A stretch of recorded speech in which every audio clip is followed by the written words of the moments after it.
message came through the quantum relay at exactly 800 hours, Galactic Standard Time. Kethavar read it 3 times before accepting what his superiors were asking him to do.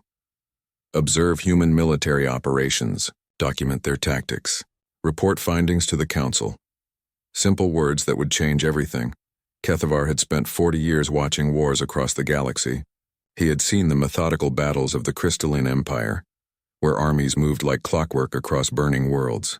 He had documented the hive-mind conflicts of the Swarm, where millions died in perfect coordination. He knew war in all its forms, or so he thought.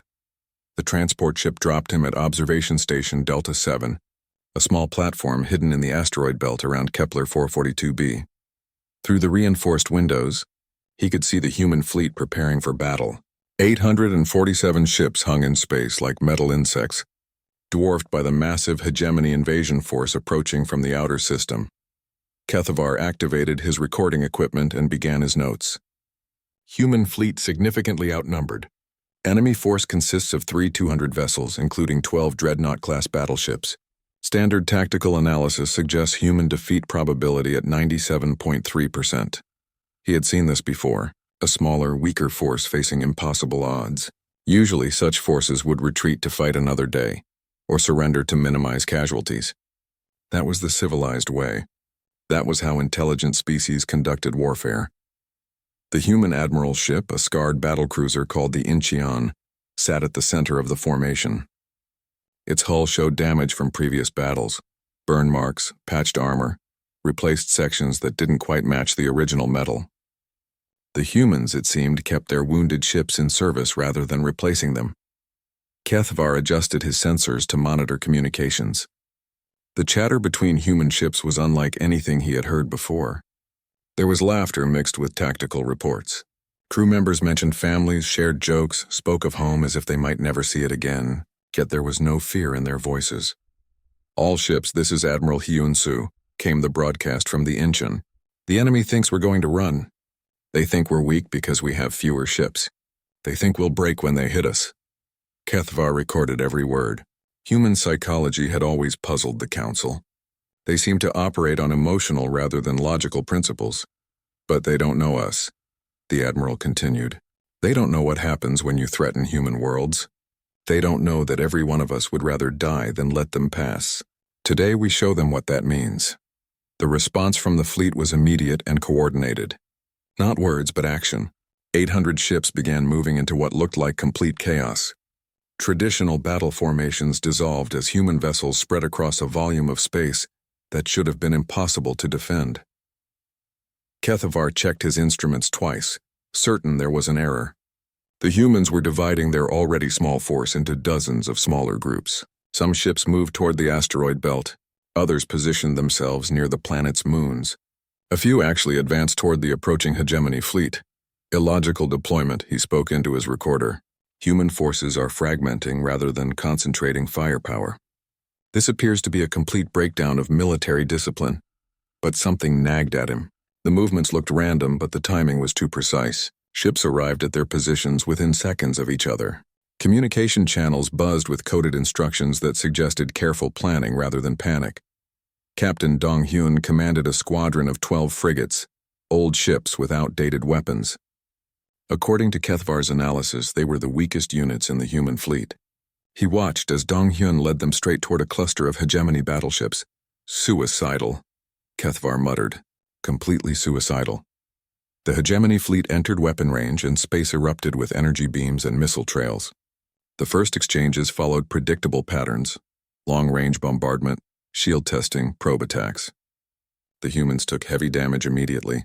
3 destroyers vanished in brilliant explosions. A cruiser broke apart under focused fire from a hegemony dreadnought. But the humans kept coming, Captain. Dong-hyun's frigates reached the enemy battleships and did something that made Kethavar's primary eyes widen in shock. Instead of engaging in a gun battle they couldn't win, the small ships scattered and began attacking specific points on each enemy vessel: shield generators, sensor arrays, weapon mounts. They flew through enemy fire like it didn't exist, taking terrible damage but accomplishing their mission. One frigate lost its entire bow section but continued flying on backup power. Another had its hull breached in 6 places, venting atmosphere and bodies into space. Yet its crew kept firing until the ship finally died. Captain Dong-hyun's own vessel took a direct hit that should have destroyed it instantly. Instead, it limped away, trailing debris, its weapons still functional. Within an hour, 12 ancient frigates had damaged or disabled 8 of the galaxy's most powerful warships. Impossible, Kethvar whispered. The mathematics don't support this outcome. Across the battlefield, similar scenes played out. Human ships that should have been destroyed kept fighting. Crews that should have surrendered found new ways to hurt their enemies. A damaged destroyer used its hull as a battering ram to crack a battleship's armor. A cruiser with no weapons left turned itself into a guided missile, its crew evacuating at the last second to escape pods. The hegemony forces began to show something Kethvar had never seen in their operations before: uncertainty. Their formations wavered. Ships took longer to respond to orders. Some began retreating before they were seriously damaged. Commander Ji-eun led what appeared to be a full retreat, her task force of 40 ships fleeing toward the outer system. The hegemony admiral took the bait, sending half his fleet in pursuit. Kethvar watched the enemy ships disappear behind a large asteroid, following the humans into what looked like empty space. Then the explosions began. Hidden mines, placed years earlier, turned the asteroid field into a death trap. Hegemony ships found themselves trapped between floating rocks and human weapons. Ji-eun's retreating force turned and attacked, catching the enemy between hammer and anvil. In 3 hours, the hegemony lost 800 ships. The humans lost 200. Kethvar stared at his instruments in disbelief. Everything he thought he knew about warfare had just been proven wrong. These humans didn't fight like any civilized species. They fought like the universe itself was trying to kill them, and they refused to accept death. He began a new report, his hands trembling slightly as he typed.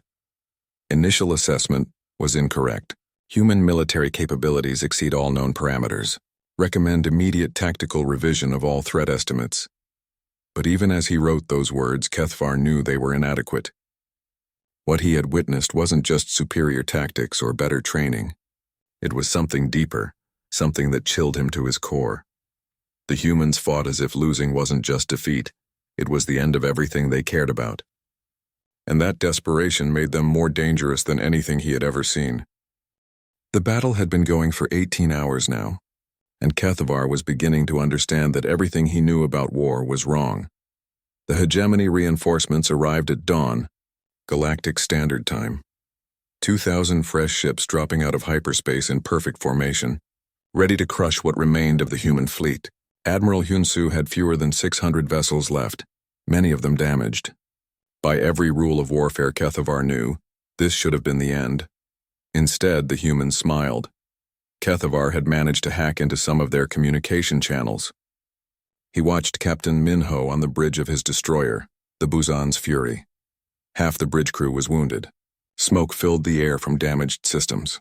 The ship's hull had been breached in 12 places, yet Minho was grinning as he studied the tactical display. "Look at all those pretty new ships," Minho said to his crew. "Shame to mess them up." His weapons officer, a young woman named So-jin, laughed despite the blood running down her face from a head wound. "Captain, we have maybe 10 missiles left and our main guns are at 30% power." "Then we better make them count," Minho replied. Kethvar didn't understand the humor. These humans were about to die and they were making jokes. The fresh hegemony fleet began their attack with overwhelming firepower. Space filled with energy beams and missile swarms. 3 human ships vanished in the first minute. Then 5 more. The mathematics were simple and brutal. At this rate, the human fleet would be destroyed within 2 hours. But the humans had used those 18 hours of fighting to learn something important. They had studied their enemy's tactics, identified weaknesses, found patterns in the hegemony's behavior. Now they put that knowledge to use. Lieutenant Boram commanded a heavy cruiser that had lost most of its armor and half its weapons. When 6 hegemony frigates moved to surround her ship, she didn't try to fight them all. Instead, she did something that made Kethvar's recording equipment malfunction from sheer disbelief. Boram ordered her crew to abandon ship, but not in escape pods. They put on spacesuits and jumped out airlocks, using personal thrusters to reach nearby human vessels. Then Boram stayed behind with just 5 volunteers and turned her dying cruiser into a weapon. She flew straight at the biggest hegemony battleship in the formation, her engines overloaded and running at 140% capacity. The enemy fired everything they had at her, turning her ship into a flying wreck of twisted metal and flames. But she kept coming. At the last second, Boram ejected the ship's fusion reactor and used the explosion to crack the battleship's shields. Then she rammed what was left of her cruiser into the enemy's engine section. The battleship didn't explode, it just stopped working. Dead in space, helpless, Boram and her 5 volunteers died in the collision, but they had taken out a ship worth 50 times their own vessel. Across the battlefield, similar acts of calculated sacrifice played out. Commander Tae-jin led his squadron of fighters in a desperate attack on a hegemony carrier. His pilots were outnumbered 10-1, flying damaged craft with limited ammunition. They should have been slaughtered. Instead, they used the carrier's own defensive systems against it. The fighters flew in patterns that forced the enemy's automated weapons to fire through their own ship's hull. Tae-jin's pilots died, but the carrier's defensive grid destroyed itself trying to kill them. Major Seung-ho commanded ground forces on the planet's 3rd moon, where mining facilities extracted rare metals needed for ship construction. When hegemony troops landed to capture the mines, Seung-ho had only 2,000 Marines to defend against 50,000 enemy soldiers. He didn't try to fight them in open battle. Instead, he turned the moon itself into a weapon. Seung-ho's engineers had spent months preparing for this moment. They flooded mine shafts with poisonous gases, rigged tunnels to collapse at specific trigger points, and planted explosives in the power stations that ran the mining equipment. When the hegemony forces advanced, they found themselves fighting not just human soldiers, but the environment itself. Enemy troops entered a tunnel system that looked abandoned, only to discover the humans had filled it with water and then electrified it. An entire battalion died in seconds. Another hegemony force tried to take the main mining complex and found themselves trapped when Seung-ho collapsed the only exit, then filled the chambers with industrial acid used in the mining process. The humans fought dirty. They used every trick, every advantage, every piece of terrain to maximum effect. When conventional weapons failed, they improvised. When outnumbered, they used psychology. When facing superior technology, they relied on pure human stubbornness. Colonel Yeon-woo held the northern mining station with just 300 troops. When 15,000 hegemony soldiers surrounded her position, she could have surrendered. The enemy offered terms, lay down arms and be treated as prisoners of war. Yeon-woo's response was broadcast on all frequencies so every human in the system could hear it. This is Colonel Yeon-woo to any hegemony forces listening. You want this facility? Come and take it. But know this. You'll find nothing but ashes and radiation. We'd rather destroy what we've built than let you have it. She wasn't bluffing. When the enemy broke through her outer defenses, Yeon-woo activated a nuclear device that had been hidden in the mining station's power core. The explosion vaporized the facility, her troops, and 8,000 hegemony soldiers, but it also denied the enemy the strategic resources they needed to maintain their offensive. One human colonel had made a choice that changed the entire war's momentum. Kethavar watched all of this through his sensors, recording everything but understanding less with each passing hour. These humans didn't just fight to win, they fought to make winning so expensive that their enemies would think twice before. Starting the next war, Captain Jae-won took his badly damaged frigate on a suicide run against a hegemony supply convoy. His ship was falling apart. His crew was mostly dead or wounded, and his weapons were nearly exhausted. But he had spotted something the enemy thought they had. Hidden ammunition, transport carrying enough explosives to supply their entire fleet. Jae-won couldn't destroy the transport with his remaining weapons, so he used his ship as a guided missile, ramming the transport at full speed. The explosion lit up half the star system and destroyed 60 other enemy vessels that had been too close to the convoy. Before he died, Jae-won broadcast a message to the remaining human fleet. For Earth, for the colonies, for everyone back home who's counting on us. The words were simple, but they carried weight that Kethavar was beginning to understand. These humans weren't just fighting for military objectives or territorial control. They were fighting for something they called home, something that apparently made any sacrifice worthwhile. By the end of the second day, the hegemony had lost over half their fleet. The humans had lost nearly 3/4 of theirs. But somehow, impossibly, the humans were winning. Admiral Hyunsu's final gambit came as the third day dawned. With only 200 ships left, he did something that violated every principle of space warfare Kethavar had ever studied. He ordered his entire fleet to attack at once.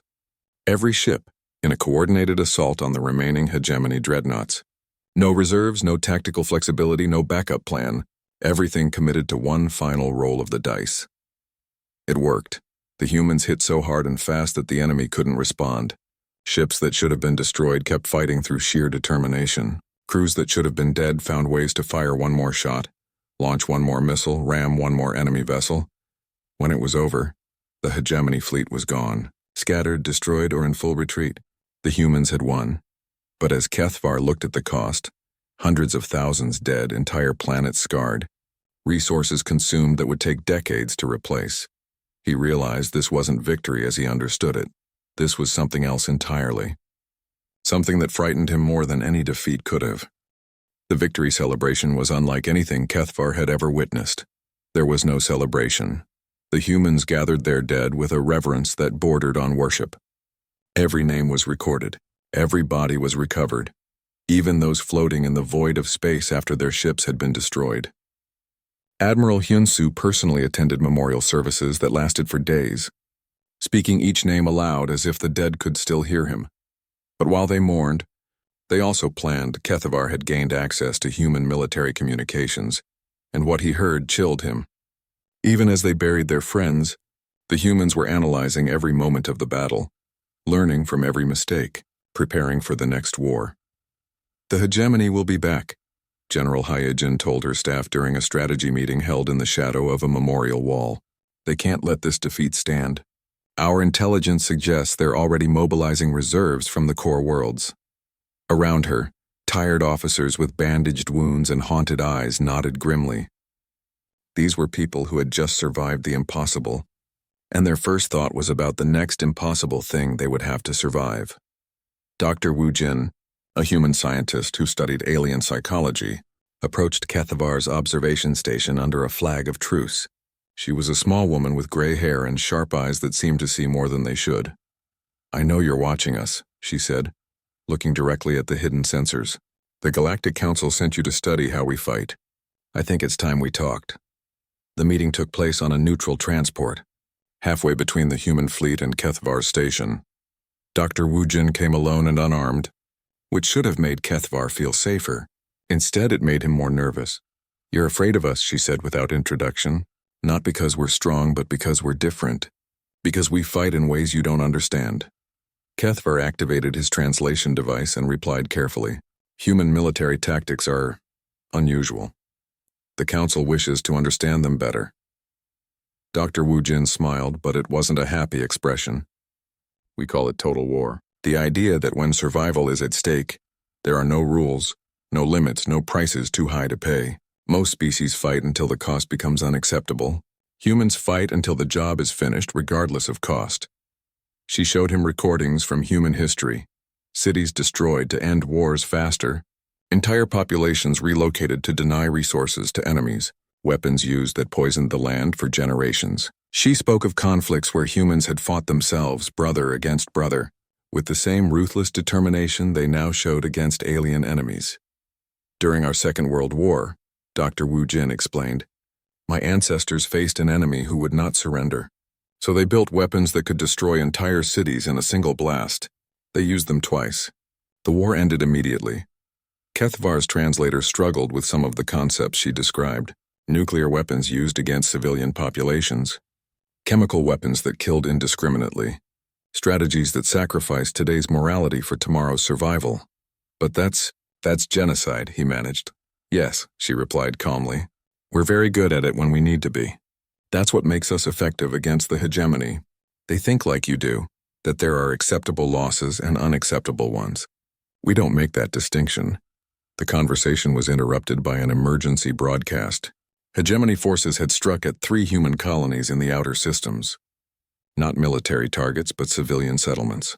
The attacks were clearly meant to force the humans to divide their fleet, to weaken their defenses by making them protect everyone.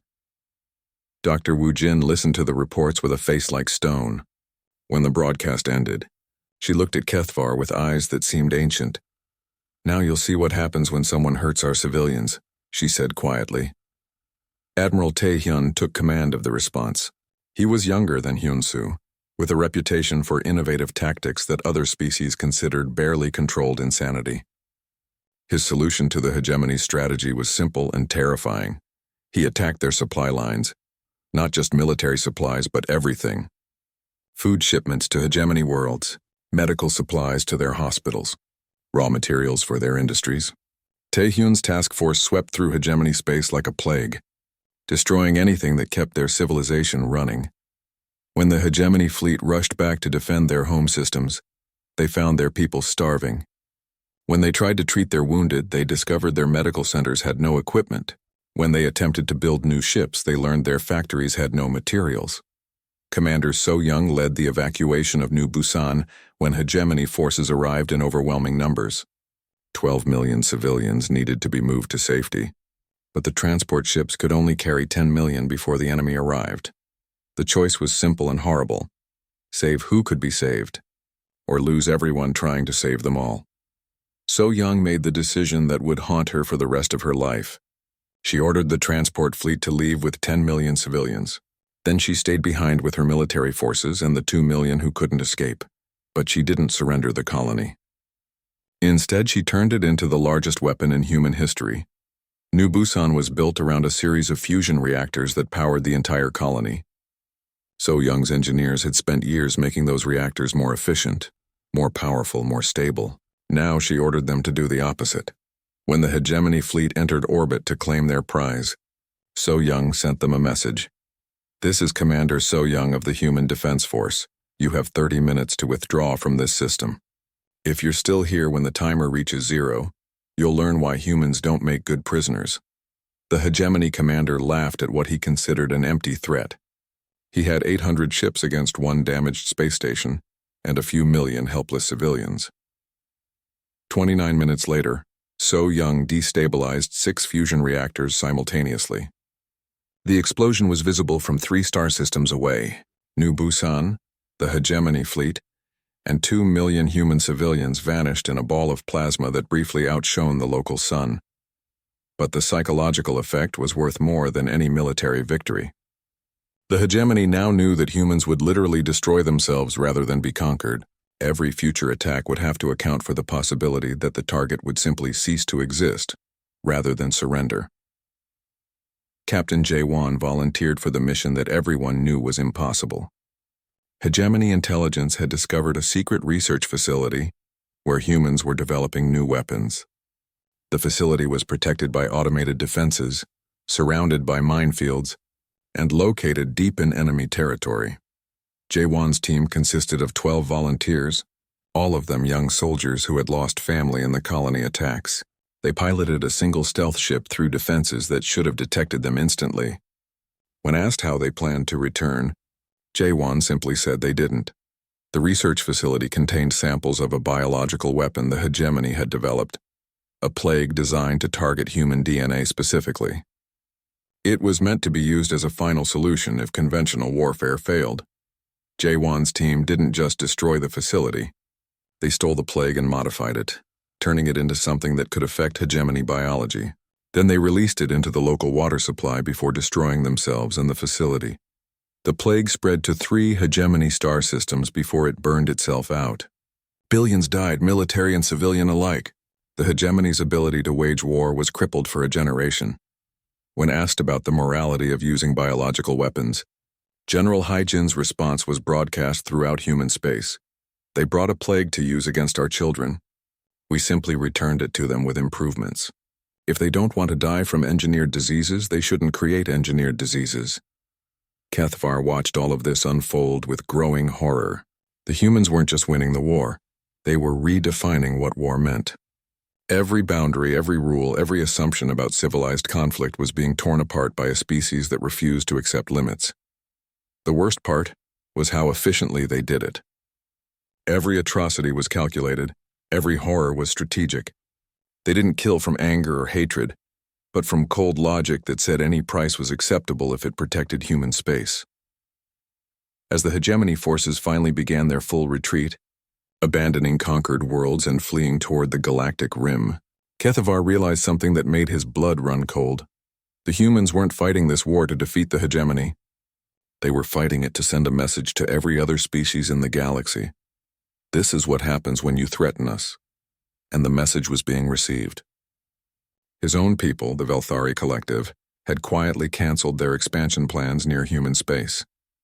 The Crystalline Empire had opened diplomatic channels for the first time in centuries. Even the Swarm, with their billions of expendable warriors, had begun fortifying their borders. Everyone was afraid of what the humans might do next. Everyone except the humans themselves. They were already planning their next war. 3 months after the hegemony's retreat, HFY received a priority message from the Galactic Council. His mission was extended indefinitely. The Council wanted to understand not just how humans fought, but what they did between wars. What he discovered was worse than any battle. The humans were preparing for the next conflict with the methodical precision of a species that expected war to be their natural state. Every action, every decision, every conversation seemed designed to make them more efficient killers. President Kyung-soo addressed the human assembly in a speech that was broadcast to every human world. She stood before representatives from 1,000 colonies, her voice carrying across space to reach billions of listeners. "We have won a great victory," she said, "but victory without preparation is just delayed defeat. The hegemony will rebuild. Others will see our success and decide we need to be stopped. We must be ready." The applause was thunderous, but what came next chilled HFY to his core. Every human child will learn to fight. Every human world will become a fortress. Every human ship will carry the means to destroy entire star systems if necessary. We will become so terrible in war that no one will dare make war upon us. The crowd's approval was unanimous. These were not military leaders or government officials, but ordinary citizens, teachers, farmers, engineers, parents. They were cheering for the militarization of their entire civilization. Within weeks, the transformation began. Major Eunji, a war orphan who had risen through the ranks during the hegemony conflict, was put in charge of the new youth military education program. Children as young as 10 were taught basic combat skills alongside mathematics and literature. By age 15, every human child could field strip a weapon, calculate orbital bombardment trajectories, and identify the weak points of every known alien starship design. HFY watched a class of 12-year-olds on New Sol learning what they called Advanced Strategic Studies. The lesson plan included topics like acceptable casualty ratios in total war and when genocide becomes necessary. The children discussed the complete destruction of enemy civilizations with the same detached interest their alien counterparts might show when studying ancient history. "If we don't destroy their ability to make war," one young student named Min Jung said during a recorded class discussion, "they'll just come back stronger. It's more merciful to end them quickly than to fight them forever." Her teacher, Ms. Hae-won, nodded approvingly.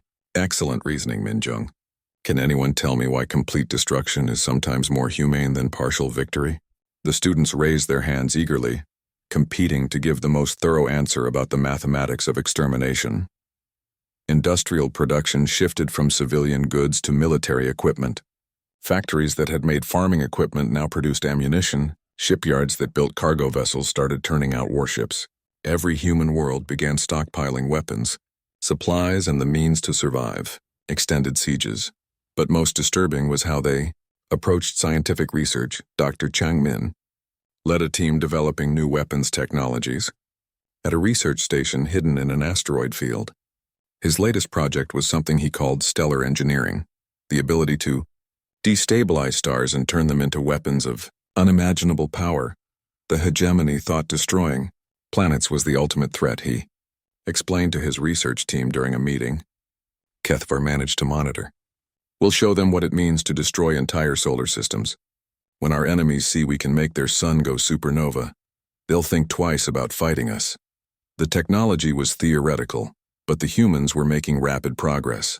They had already successfully destabilized a small star in an uninhabited system as a test. The explosion had been visible from 100 light-years away. Colonel Sung-ho commanded one of the new deep strike units, special forces trained for missions behind enemy lines. But these weren't ordinary special forces. They were trained to operate independently for years or even decades, slowly undermining enemy civilizations from within. "We don't just plan to win the next war," Sung Ho told his troops during a training exercise. "We plan to prevent the war after that and the one after that. Every mission you complete should make our enemies weaker for generations." His soldiers practiced infiltrating alien societies, learning their languages, studying their cultures, not to understand them better, but to destroy them more efficiently. They trained in sabotage techniques that could cripple entire planets. They studied psychological warfare methods that could drive enemy populations insane. But the most chilling development was in their approach to civilian populations. General Wonsik was put in charge of civilian defense. Coordination, which sounded innocent enough until Kethvar learned what it really meant. Every human civilian was being trained to become a potential soldier. Farmers learned to poison their crops rather than let enemies eat them. Engineers learned to sabotage their own creations. Parents learned to train their children as guerrilla fighters. The distinction between soldier and civilian is a luxury we can't afford. Wonsik explained in a classified briefing that Kethvar intercepted. "When the enemy comes, everyone fights. When they occupy our worlds, everyone resists. When they think they've won, they'll learn that conquering humans is impossible because there's no such thing as a non-combatant human." The plan was comprehensive and terrifying. If human space was ever invaded, the attackers would face not just military resistance but entire populations trained from childhood to kill, sabotage, and die rather than surrender. Every human world would become a death trap that consumed enemy resources for decades. Kethvar began to understand that the humans weren't just preparing for war, they were becoming war itself. Captain Young Ho commanded a new class of warship designed around the lessons learned from the hegemony conflict. The ships were smaller than traditional battleships, but they carried weapons that could destroy much larger vessels. More importantly, they were designed to be operated by skeleton crews with most functions automated. "We're not building ships to fight fair battles," Young Ho explained to his crew. "We're building ships to win unfair battles. If we're outnumbered 10-1, these systems will let us fight like we're outnumbered 5-1. If we're outnumbered 5-1, we can fight like it's an even match." The philosophy extended beyond just better weapons or armor. The ships were designed to be expendable, built quickly and cheaply so they could be sacrificed without regret. Each vessel carried enough firepower to cripple a traditional fleet, but they were expected to last only 1 or 2 major battles before being destroyed. "Build them fast, use them hard, throw them away," was the unofficial motto of the shipbuilding program. Lieutenant Ji Hai ran one of the new information warfare divisions, units dedicated to psychological operations against potential enemies. Her job was to study alien species and find ways to break their will to fight without firing a shot. "Physical destruction is expensive and time-consuming," she told her team during a planning session. "It's much more efficient to convince your enemies to destroy themselves." Her division had developed propaganda specifically tailored to each known alien species, designed to exploit their psychological weaknesses. For species that valued honor above survival, the humans created stories that made surrender seem shameful beyond endurance. For species that feared extinction, they spread rumors about human capabilities that were only slightly exaggerated. The results were already visible. 3 minor powers near human space had voluntarily relocated their populations away from human borders. 2 others had offered tribute in exchange for non-aggression pacts. The humans hadn't fired a shot, but their enemies were already defeated. But perhaps most disturbing was how the humans had begun to view themselves. Kethvar monitored personal communications between human citizens and found a common theme. They spoke of themselves not as one species among many, but as evolution's answer to the problem of survival in a hostile universe. They believed their capacity for violence wasn't a flaw to be overcome, but a gift to be perfected. "We're not monsters," one mother wrote to her sister on a distant colony. "We're just better at being monsters than anyone else. And in a galaxy full of things that want to kill us, that might be the only thing that matters." Her words were echoed across human space. Teachers told their students that humans were nature's solution to the problem of war. Soldiers spoke of themselves as the galaxy's immune system, destroying threats to civilization itself. Politicians promised to make humanity so terrifying that peace would be the only logical choice for their enemies. The transformation was complete and irreversible. The humans had looked into the abyss of total war and decided to become the abyss themselves. As Kethvar prepared his latest report to the council, he struggled to find words for what he had witnessed. How do you describe a species that had voluntarily abandoned every limit on their capacity for destruction? How do you explain people who planned genocide with the same careful attention they gave to growing food or building homes? His final entry that day was simple and terrifying. The humans are no longer fighting wars. They have become war. And somewhere in the depths of space, in hidden facilities and secret laboratories, human scientists worked on weapons that would make stellar engineering look like a children's toy. The next the emergency session of the Galactic Council was called after 3 independent species requested immediate protection from human expansion. Kethvar watched the proceedings through classified channels, knowing his reports had helped create this crisis. The Althari delegation spoke first. Their ambassador, a being of crystalline features and musical voice, trembled as she addressed the assembly. The humans have not attacked us, she admitted, but they have made it clear that attack is unnecessary. They have built a monitoring station in our home system. They claim it's for mutual defense, but we know what it really means. They're studying us, learning our weaknesses, preparing for the day they decide we're a threat. The Zephyrian representative added his concerns. Human traders have visited our worlds, but they don't trade like other species. They ask about our military capabilities, our population centers, our resource production. When we refuse to answer, they simply observe and calculate. They're building a database of every species in the galaxy. But it was the testimony of Commander Velkos from the hegemony survivors that silenced the chamber. You don't understand what they are, the scarred warrior said, his voice barely above a whisper. We thought we were fighting another military force. Instead, we discovered something that shouldn't exist.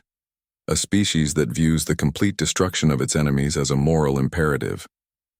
He showed the council recordings from the final days of the war. Human forces pursuing fleeing hegemony ships not just to their borders, but to their homeworlds. Admiral Taehyun's fleet following retreating enemies through 5-star systems, destroying not just military targets but every piece of infrastructure that could support future conflicts. They didn't want to defeat us, Velkos continued.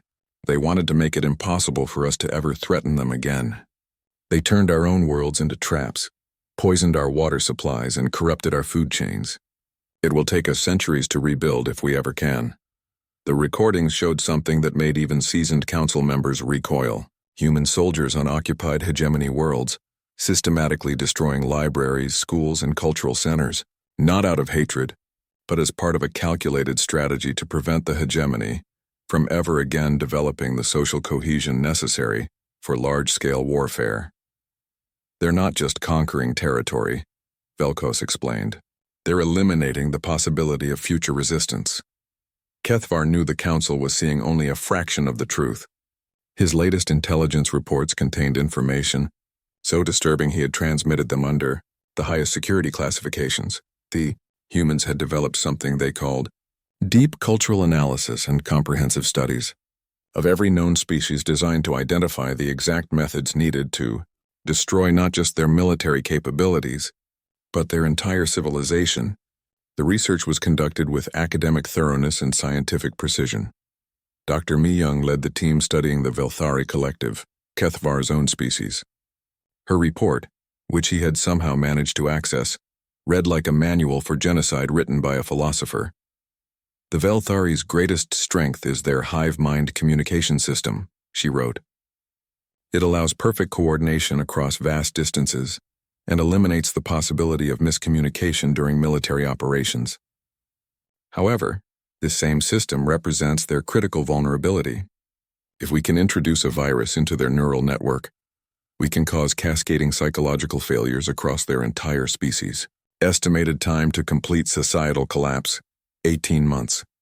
The report included detailed plans for creating such a virus, testing methods that wouldn't alert Velthari security, and delivery systems that could infect multiple worlds simultaneously. It was all theoretical, Dr. Mi Young noted, pending political authorization for implementation. Similar reports existed for every major species in the galaxy.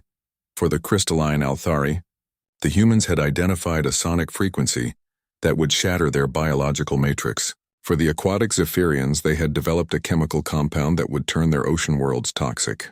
For species that reproduced through spore distribution, they had created self-replicating machines that would consume all organic matter in their propagation zones. But the most chilling discovery was the humans' long-term strategic planning. General Inho commanded the new Galactic Strategic Command, a military division dedicated to preparing for conflicts that might not occur for centuries. His staff included historians, anthropologists, evolutionary biologists, and theoretical physicists, all working together to predict how various alien species might develop over time.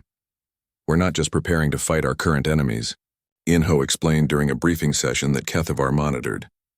We're preparing to fight the enemies our enemies might become. Every species develops new technologies, new capabilities, new threats. Our job is to stay ahead of that development curve. The briefing included projections for alien technological advancement over the next 1,000 years. The humans had calculated probability matrices for every possible development. New weapons, new defenses, new forms of warfare that didn't yet exist. For each possibility, they had developed countermeasures. By the time they invent it, one of Inho's advisors said, we'll already know how to destroy it. The scope of human preparation was staggering. They had built hidden shipyards in dead star systems, stockpiling vessels for conflicts that might not begin for generations. They had established secret research stations in unexplored regions of space, developing weapons technologies that exceeded anything currently known. They had created sleeper agents, humans who lived normal lives in alien societies, ready to activate if war began. But most disturbing was their approach to their own species. Evolution. Dr. Heejung directed the Human Enhancement Project, a program designed to make future generations of humans even more effective in warfare. The research included genetic modifications to improve reflexes and intelligence, psychological conditioning to eliminate fear and hesitation, and cybernetic augmentations that would turn human soldiers into living weapons. Each generation must be more capable than the last, she explained to her research team. We're in an evolutionary arms race with the entire galaxy. If we stop improving, we'll eventually lose. The early test subjects were volunteers from military families, men and women who had lost loved ones in the HFY War. Kethavar watched recordings of these enhanced humans training, and what he saw defied belief. Soldiers who could process tactical information at superhuman speeds. Warriors who felt no pain, no fear, no hesitation in combat. Individuals who could function for days without sleep, food, or rest, driven by modifications to their brain chemistry that eliminated normal human limitations, but they were still recognizably human in the worst ways. They laughed at the suffering of their enemies. They competed with each other to develop more efficient killing techniques. They spoke of alien species the way farmers might discuss pest control. Lieutenant Kyung Min was one of the first successful test subjects. In a training exercise, he single-handedly eliminated an entire company of regular soldiers, using nothing but hand weapons and tactical cunning. His after-action report was clinical in its detachment. Enemy forces showed predictable response patterns to psychological pressure, he wrote. Fear degraded their decision-making capabilities by an average of 40%. Recommend similar techniques for use against alien opponents, adjusted for species-specific psychological vulnerabilities. The enhanced humans weren't just better soldiers, they were becoming something that wasn't quite human anymore. They retained human intelligence and adaptability, while discarding human emotions and moral constraints. They were evolution's answer to the problem of how to create the perfect warrior, and there would be more of them. Many more. The Human Enhancement Project had approval to modify 10 million volunteers over the next century. These enhanced humans would become the core of humanity's military forces, individuals capable of fighting enemies that normal humans couldn't even comprehend. As Kethavar compiled his latest report, he realized he was documenting something unprecedented in galactic history, the voluntary transformation of an entire species into a weapon of war. The humans had looked at the challenges of survival in a hostile universe and decided that the best defense was to become more dangerous than everything else combined. They were remaking themselves into something that could not be defeated, could not be reasoned with, and could not be stopped. His final report to the council contained a single recommendation that he knew would change everything. Immediate action is required. The humans must be contained or eliminated before their transformation is complete.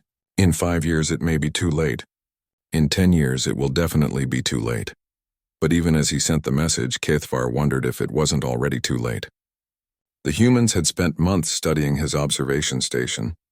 They knew he was there, knew what he was reporting, and they didn't care. They wanted the galaxy to know what they were becoming. They wanted everyone to be afraid, and their plan was working perfectly.